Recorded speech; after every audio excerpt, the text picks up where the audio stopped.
Hi friends, welcome to V B cooking channel. ನಾನು ವೀಣಾ. ನಾನಿವತ್ತು Mandya side ಅಕ್ಕಿ ಹಪ್ಪಳವನ್ನು ಯಾವ ರೀತಿ ಮಾಡ್ತಾರೆ ಅನ್ನೋದನ್ನು ಇವತ್ತಿನ ವಿಡಿಯೋದಲ್ಲಿ ತೋರಿಸ್ತಾ ಇದ್ದೀನಿ. ಅದಕ್ಕೂ ಮೊದಲು ಯಾರೆಲ್ಲ ವಿಡಿಯೋ ನೋಡ್ತಾ ಇದ್ದೀರೋ ಪ್ಲೀಸ್ ವಿಡಿಯೋನ ಸಬ್ಸ್ಕ್ರೈಬ್ ಮಾಡ್ಕೊಂಡು ನೋಡಿ. ನೀವು ಸಬ್ಸ್ಕ್ರೈಬ್ ಮಾಡ್ಕೊಳ್ಳೋದ್ರಿಂದ ನಾನು ಹಾಕುವಂಥ ಪ್ರತಿ ವಿಡಿಯೋದ ನೋಟಿಫಿಕೇಷನ್ ನಿಮಗೆ ಬರುತ್ತೆ. ಆಗ ನೀವು ನನ್ನ ಚಾನಲ್ನ ಎಲ್ಲ ವಿಡಿಯೋಗಳನ್ನ ನೋಡ್ಬೋದು. ಸೊ ಹಾಗಾದರೆ ಈಗ ಮಾಡೋದು ಹೇಗೆ ಅಂತ ನೋಡೋಣ ಬನ್ನಿ. ನಾನಿಲ್ಲಿ ಮೊದಲಿಗೆ ಸ್ವಲ್ಪ ಸೀಮೆ ಅಕ್ಕಿಯನ್ನು ಒಂದು 20 ಗ್ರಾಮ್ನಷ್ಟು ಸೀಮೆ ಅಕ್ಕಿಯನ್ನು ಒಂದು ಅರ್ಧ ಗಂಟೆ ನೆನೆಸ್ಕೊಳ್ತಾ ಇದ್ದೀನಿ. ಈಗ ಇದಕ್ಕೆ ಬೇಕಾಗಿರುವಂಥ ಮಸಾಲೆನ ರೆಡಿ ಮಾಡ್ಕೊಳ್ಳೋಣ. ಒಂದೆರಡು ಟೊಮೊಟೊ ತೊಗೊಂಡಿದ್ದೀನಿ, ಸ್ವಲ್ಪ ಹಸಿಮೆಣಸಿನ್ಕಾಯಿ, ಸ್ವಲ್ಪ ಬೆಳ್ಳುಳ್ಳಿ, ಹಾಗೆ ಒಂದು ಈರುಳ್ಳಿಯನ್ನು ಕಟ್ ಮಾಡ್ಕೊಂಡಿದ್ದೀನಿ. ಈಗ ಇದನ್ನು ಮಸಾಲನ ಗ್ರೈಂಡ್ ಮಾಡ್ಕೋಬೇಕು. ನಾನಿಲ್ಲಿ ಸಣ್ಣ ಪ್ರಮಾಣದಲ್ಲಿ ತೋರಿಸ್ತಾ ಇರೋದ್ರಿಂದ ಸೀಮೆ ಅಕ್ಕಿಯನ್ನು ಬೇಯಿಸ್ಕೊಂಡಿದ್ದೀನಿ ನೋಡಿ. ಈಗ ಕೊನೆಯದಾಗಿ ಸ್ವಲ್ಪ ನುಗ್ಗೆ ಸೊಪ್ಪನ್ನು ಸೇರಿಸ್ತಾ ಇದ್ದೀನಿ. ನುಗ್ಗೆ ಸೊಪ್ಪು ಹಾಕೊಳ್ಳೋದ್ರಿಂದ ಹಪ್ಪಳದ ಟೇಸ್ಟ್ ಚೆನ್ನಾಗಿರುತ್ತೆ ಮತ್ತು ಇದು ತಿನ್ನೋದಕ್ಕೂ ಚೆನ್ನಾಗಿರುತ್ತೆ. ಈಗ ಮೊದಲಿಗೆ ಒಂದು ಕಡಾಯಿನಲ್ಲಿ ಸೀಮೆಅಕ್ಕಿ ನೆನೆಸಿಟ್ಟಿರುವಂಥ ಸೀಮೆಅಕ್ಕಿಯನ್ನು ನೀರಿನಲ್ಲಿ ಬೇಯಿಸ್ಕೊಳ್ತೀನಿ. ಅದೇ ಸಣ್ಣ ಪ್ರಮಾಣದಲ್ಲಿ ತೋರಿಸ್ತಾ ಇರೋದ್ರಿಂದ ನಾನು ನೀರಿನಲ್ಲಿ ಬೇಯಿಸ್ಕೊಳ್ತಾ ಇದ್ದೀನಿ. ನೀವು ಜಾಸ್ತಿ ಹಪ್ಪಳಗಳನ್ನ ಮಾಡ್ಕೋಬೇಕು ಅಂದರೆ ಅಕ್ಕಿ ಹಿಟ್ಟಿಗೆ ಮಿಲ್ಲಲ್ಲಿ ಬಿಡಿಸೋದಕ್ಕೆ ಕೊಡಬೇಕಾಗುತ್ತೆ. 1 kg ಅಕ್ಕಿಗೆ 100 ಗ್ರಾಮ್ನಷ್ಟು ಸೀಮೆ ಅಕ್ಕಿ ಹಾಕ್ಕೊಂಡ್ರೆ ಸಾಕಾಗುತ್ತೆ. ಈಗ ರುಬ್ಕೊಂಡಿರುವಂಥ ಮಸಾಲೆಯನ್ನು ಅದಕ್ಕೆ ಸೇರಿಸ್ಕೊಂಡು ಒಂದು ಸಲ ಚೆನ್ನಾಗಿ ಮಿಕ್ಸ್ ಮಾಡ್ಕೋಬೇಕು. ಇದನ್ನು ಸ್ವಲ್ಪ ಹೊತ್ತು ಕುದಿಸೋದಕ್ಕೆ ಬಿಡಬೇಕು ನೋಡಿ. ಈ ರೀತಿ ಚೆನ್ನಾಗಿ ಒಂದು ಸಲ ಎಲ್ಲನೂ ಮಿಕ್ಸ್ ಮಾಡಿಕೊಂಡು ಇದನ್ನು ಬೇಯಿಸೋದಕ್ಕೆ ಬಿಡಬೇಕು ಸ್ವಲ್ಪ ಹೊತ್ತು. ಇದು ಕುದಿಯೋವರೆಗೆ ಈಗ ಅಕ್ಕಿ ಹಿಟ್ಟನ್ನು ರೆಡಿ ಮಾಡ್ಕೋಬೇಕು. ನಾನಿಲ್ಲಿ 2 ಲೋಟದಷ್ಟು ಅಕ್ಕಿ ಹಿಟ್ಟನ್ನು ತಗೊಳ್ತಾ ಇದ್ದೀನಿ.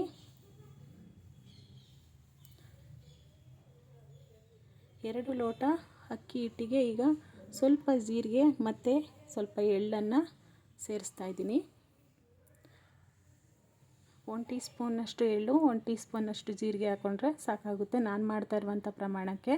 ಈಗ ಸ್ವಲ್ಪ ಸೋಡಾ ಸೇರಿಸ್ಕೊಂಡಿದ್ದೀನಿ ಮತ್ತು ಕೊನೆಯದಾಗಿ ಸ್ವಲ್ಪ ಮೆಣಸನ್ನು ಕುಟ್ಬಿಟ್ಟು ಸೇರಿಸ್ಕೊಂಡಿದ್ದೀನಿ. ಈಗ ಇಲ್ಲಿ ಮಸಾಲೆ ಅನ್ನೋದು ಬೆಂದಿದೆ ಎರಡೂ. ಈಗ ಕೊನೆಯದಾಗಿ ಸ್ವಲ್ಪ ಉಪ್ಪನ್ನು ಸೇರಿಸ್ತಾ ಇದ್ದೀನಿ. ಉಪ್ಪನ್ನು ಸೇರಿಸಿದ್ಮೇಲೆ ಈಗ ಮಿಕ್ಸ್ ಮಾಡ್ಕೊಂಡಿರುವಂಥ ಇದು ಸ್ವಲ್ಪ ಉಪ್ಪು ಹಿಡಿದ ನಂತರ ಇದನ್ನು ಸ್ವಲ್ಪ ಎತ್ತಿಟ್ಕೊಳ್ತೀನಿ. ಯಾಕೆ ಅಂದರೆ ಅಕ್ಕಿ ಹಿಟ್ಟು ಸ್ವಲ್ಪ ಅದು ಬೆಂದಮೇಲೆ ಸ್ವಲ್ಪ ಗಟ್ಟಿ ಅಥವಾ ತೆಳ್ಳೆ ಆದರೆ ಇದನ್ನು ಹಾಕೊಳ್ಳೋಕೆ ಸರಿ ಹೋಗುತ್ತೆ ಅನ್ನೋ ದೃಷ್ಟಿಲಿ ಅದನ್ನು ಸ್ವಲ್ಪ ಮಸಾಲೆನ ಎತ್ತಿಟ್ಕೊಂಡಿದ್ದೀನಿ. ಈಗ ಮಿಕ್ಸ್ ಮಾಡ್ಕೊಂಡಿರುವಂತಹ ಅಕ್ಕಿ ಹಿಟ್ಟನ್ನು ಈಗ ಬೇಯೋದಕ್ಕೆ ಇಡ್ತಾಯಿದ್ದೀನಿ. ಇದು ಹಾಕಿದ ನಂತರ ಇದನ್ನು ಸ್ವಲ್ಪ ಬೇಯೋದಕ್ಕೆ ಬಿಡಬೇಕು ನೋಡಿ. ಮೇಲೊಂದು ಮುಚ್ಚಳನ ಮುಚ್ಚಿ ಸ್ವಲ್ಪ ಹೊತ್ತು ಬೇಯಿಸಬೇಕು. ಈಗ 1 ಸ್ಪೂನ್ನ ಸಹಾಯದಿಂದ ಇದನ್ನು ಚೆನ್ನಾಗಿ ಕೆದಕಬೇಕಾಗುತ್ತೆ. ಈ ಹಿಟ್ಟನ್ನು ಚೆನ್ನಾಗಿ ಹೊಂದಿಸ್ಕೋಬೇಕು.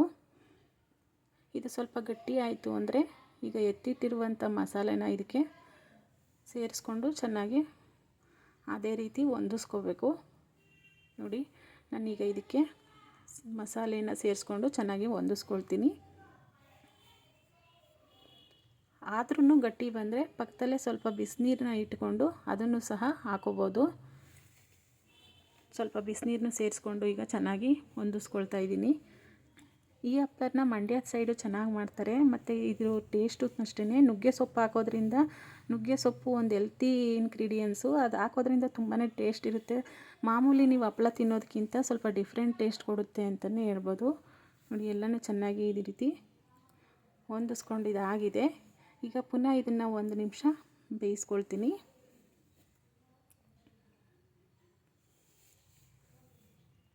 ಪುನಃ 1-2 ನಿಮಿಷ ಬೇಯಿಸ್ಕೊಂಡ ನಂತರ ಇದು ರೆಡಿಯಾಗಿದೆ.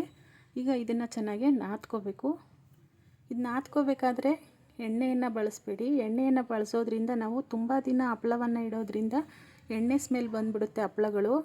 ಆದ್ದರಿಂದ ನಾನಿಲ್ಲಿ ಎಣ್ಣೆಯನ್ನು ಬಳಸ್ತಾ ಇಲ್ಲ, ಮಜ್ಜಿಗೆಯನ್ನು ಯೂಸ್ ಮಾಡಿ ನಾದ್ಕೋತಾ ಇದ್ದೀನಿ. ಮಜ್ಜಿಗೆ ಹಾಕಿ ನಾದ್ಕೊಳ್ಳೋದ್ರಿಂದ ತುಂಬ ದಿನ ಇಟ್ಟರೂ ಏನೂ ಆಗೋಲ್ಲ. ಅದರಿಂದ ಇದು ಒಳ್ಳೆ ಮೆಥಡು. ಎಣ್ಣೆ ಬದಲಿಗೆ ಮಜ್ಜಿಗೆ ಯೂಸ್ ಮಾಡೋದು ಒಳ್ಳೆಯದು. ಈಗ ಎಲ್ಲನೂ ಇದನ್ನು ಚೆನ್ನಾಗಿ ಹಿಟ್ಟನ್ನು ನಾದ್ಕೋಬೇಕು. ಸ್ವಲ್ಪನೇ ಈ ರೀತಿ ನಾದ್ಕೊಂಡು ರೋಲ್ ರೀತಿ ಮಾಡ್ಕೋಬೇಕು. ಹಿಟ್ಟು ನಾದಿದಷ್ಟು ಹಪ್ಪಳ ಅನ್ನೋದು ಚೆನ್ನಾಗಿ ಬರುತ್ತೆ.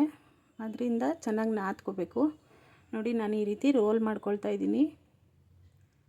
ಈ ರೀತಿ ರೋಲ್ ಮಾಡಿಕೊಂಡು ನಮಗೆ ಬೇಕಾಗಿರುವಷ್ಟು ದಪ್ಪ ಗಾತ್ರದಲ್ಲಿ ಉಂಡೆಗಳನ್ನ ಮಾಡ್ಕೋಬೇಕು.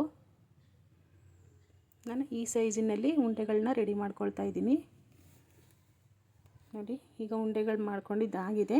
ನಾನು ಒಂದು ಹಪ್ಪಳದ ಮಿಷಿನನ್ನು ತೊಗೊಂಡು ಅದಕ್ಕೆ ಬೇಕಾದಷ್ಟು ಗಾತ್ರದಲ್ಲಿ ಒಂದು ಕವರ್ನ ಕಟ್ ಮಾಡ್ಕೊಂಡು ಇಟ್ಕೊಂಡಿದ್ದೀನಿ.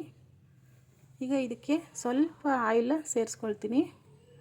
ನಾನು ಸ್ಟಾರ್ಟಿಂಗ್ ಮಾತ್ರ ಸ್ವಲ್ಪ ಎಣ್ಣೆನ ಹಚ್ಕೊಳ್ತಾ ಇದ್ದೀನಿ.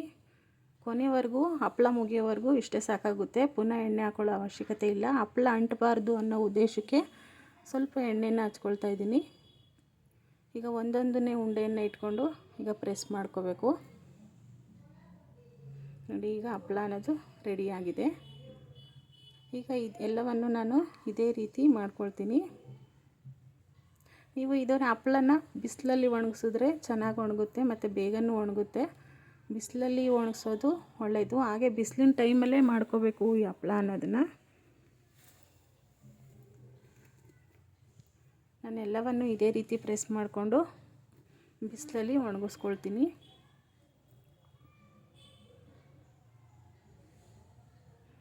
ನೋಡಿ ಆದಷ್ಟು ತೆಳುಗೆನೇ ಇದನ್ನು ಪ್ರೆಸ್ ಮಾಡ್ಕೋಬೇಕಾಗುತ್ತೆ.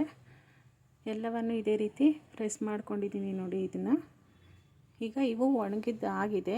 ಒಣಗಿದ ಮೇಲೆ ನೋಡಿ ಈ ರೀತಿ ಕಾಣಿಸ್ತಾ ಇದ್ದಾವೆ.